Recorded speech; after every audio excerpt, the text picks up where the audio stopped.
დიახ, კიდევ ერთხელ მოგესალმებით, მადლობა ჩართვისთვის.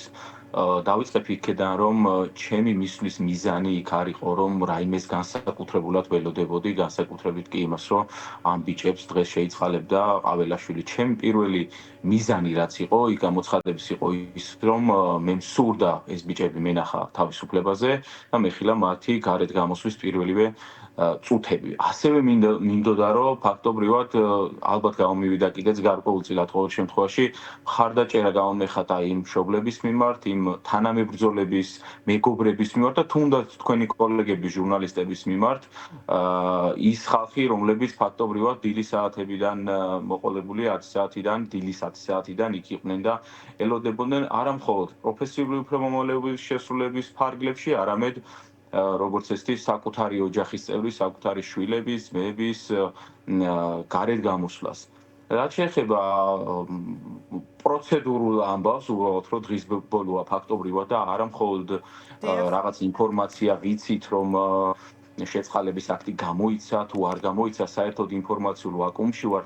აქ მნიშვნელოვანია ხაზგასმა გაკეთდეს ერთ მნიშვნელოვან რამეზე, გარკვეული დღეების წინ დაანონსდა ის, რომ ნათლისღებასთან იქნებოდა დაკავშირებული. ზოგადად ეს ხდება, ხო, წლებია ვიცით, რომ გარკვეულ რელიგიურ დღესასწაულებს უკავშირდება შეწყალების აქტის გამოცემა და ჩვენ რამდენიმე დღით ადრე მე არ ვსაუბრობ მხოლოდ ადვოკატებს, ზოგადად საზოგადოებამ ვიცით, რომ ნათლისღებას უნდა გამოცემულიყო. ყოველ შემთხვევაში შეიძლება იყოს წინა დღე, ნათლისღების დღესასწაული და არ გამოვრიცხოთ, რომ ნათლისღების მეორე დღე, ხო, თუნდაც ხვალ უნდა დაკავშირებოდა შეწყალების აქტის გამოცემა ნათლისღების დღესასწაულს, თუმცა დღევანდელი დღე ფაქტობრივად დაახლოებით 9 საათი ისე გავიდა დილიდან მოყოლებული, რომ ყველანაირ ინფორმაციულ ვაკუუმში გვამყოფებენ ის პირები, ვისი პასუხისმგებლობაც არის ფაქტობრივად აღნიშნული საკითხზე ინფორმაციის გავრცელება. აქ არ ეხება საქმე მხოლოდ შარშანდელი ან აქციის დროს დაკავებულ პირთა თავისუფლებას, მათ ბედს. აქ ეხება საქმე ასეულობით და 10,000-ობით პატიმარს და მათ ოჯახს. ფაქტობრივად ოჯახები ელოდებიან პრეზიდენტის გადაწყვეტილებას, რომელიც სამწუხაროდ დღის ბოლოა, თუმცა არა მხოლოდ ჩვენ, არამედ არც ერთი ოჯახის წევრმა არ ვიცით.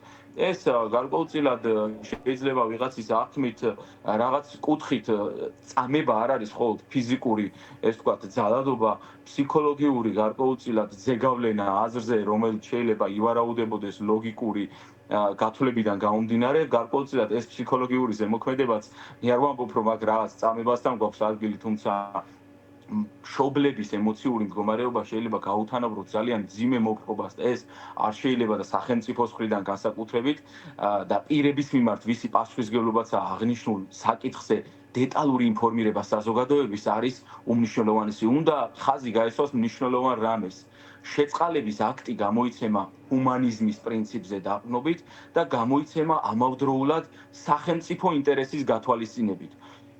ერთი შეხედვით ჰუმანიზმის პრინციპი, მეორე შეხედვით სახელმწიფო ინტერესის გათვალისწინება, ეს ორი იმდენად მნიშვნელოვანი რამ არის, რომ ფაქტობრივად დღევანდელ დღეს აღნიშნული ორი პრინციპის გათვალისწინება უნდა ხდებოდეს არა მხოლოდ გადაწყვეტილების მიღების კუთხით, არამედ მინიმუმ ინფორმაციულ ვაკუუმში ყოფნა უკვე არის დაუშვებელი და ფაქტობრივად წინააღმდეგობაში მოდის ამ მნიშვნელოვან პრინციპებთან, რის გამოც გამოიცემა ხოლმე ზოგადად შეწყალების აქტი. სპეციალურად ხდება ლაშა, როგორ ფიქრობთ, აი ამ დროის ესე დაკავშირებით ეჭვები, ჩემი სუბიექტური, ზოგადად ჩემი სუბიექტური აზრია, რომ შესაძლებელია ეს ხდებოდეს განზრახაც, ხო? და მე არ გამოვრიცხავდი იმას მშობლებსაც ვეუბნებოდი, რომ შესაძლებელია პირველივე სამუშაო დღის დაწყებისთანავე მოხდეთ პირობითად ხვალ, შესაძლებელია დღის პირველ ნახევარში თუ გადავავლებთ თვალს წინა წლების პრაქტიკას, როგორც წესი, დღის პირველ ნახევარში გამოიცემოდა ხოლმე, უпростоრად საჯაროვდებოდა ხოლმე შეწყალების შესახებ გადაწყვეტილება, როგორც ხდება ხოლმე შემდგომში უკვე პროცედურული საკითხები, ეგზავნება ეს ელექტრონულად პენტენციურ სამსახურს, პენტენციური სამსახური უკვე შესაბამის დაწესებულებებს უგზავნის და აღსრულებაში მოყავთ პირების გათავისუფლების საკითხი.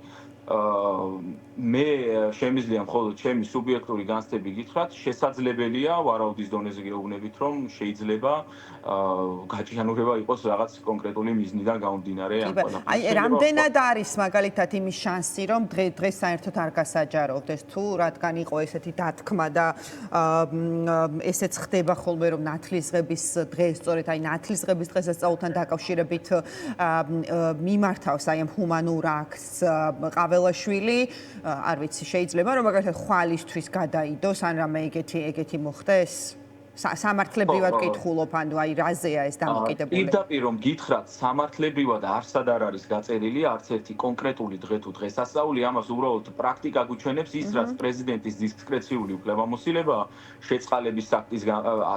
შეწყალების აქტის გამოცემა, პრეზიდენტის დისკრეციული უფლებამოსილებაა კონკრეტული დღეც მათ შორის. ჩვენ გვინახავს მაგალითად დღესასწაულის გარეშე იშვიათად, მაგრამ შეწყალებული პირები ნათლისღებასთან დაკავშირებული შეწყალების აქტის გამოცემა ობიექტურად რომ ვთქვათ, არ გულისხმობს მხოლოდ 19-ში მაგალითად შეწყალების აქტზე ხელმოწერას, ეს შეიძლება წინა დღესაც განხორციელდეს და ყოფილა ესეთი შემთხვევები, შეიძლება 19-შიც განხორციელებულიყო და განხორციელდეს დღის ბოლოა ჯერ კიდევ არ ამოწურულა 19 რიცხვი და ასევე შეიძლება ეს ყველაფერი მოხდეს სხვა. თუმცა კი ისეთი წინაპირობები იყო შექმნილი იმ პირთა მიერ განსაკუთრებით, ვისი პასუხისმგებლობაც გარკვეულწილად არის ყოველ შემთხვევაში შეწყალების აქტზე ხელმოწერა და თქვენ ძალიან კარგად ხვდებით ვის გულისხმობ, ეს არის ყაველაშვილი. ისეთი წინაპირობები იქნა შექმნილი, რომ არა მხოლოდ დღეს მე გუშინაც კი ვარაუდობდი, რომ შეიძლება გუშინ მოწერილი იყო შეწყალების აქტზე ხელი და დიახ, მადლობა თქვენ. კი ბატონო, მადლობა ლაშა ცუცქირიძე საუბრობდა დღის ამბების პირდაპირ ეთერში. ჩვენ ახლა გვაქვს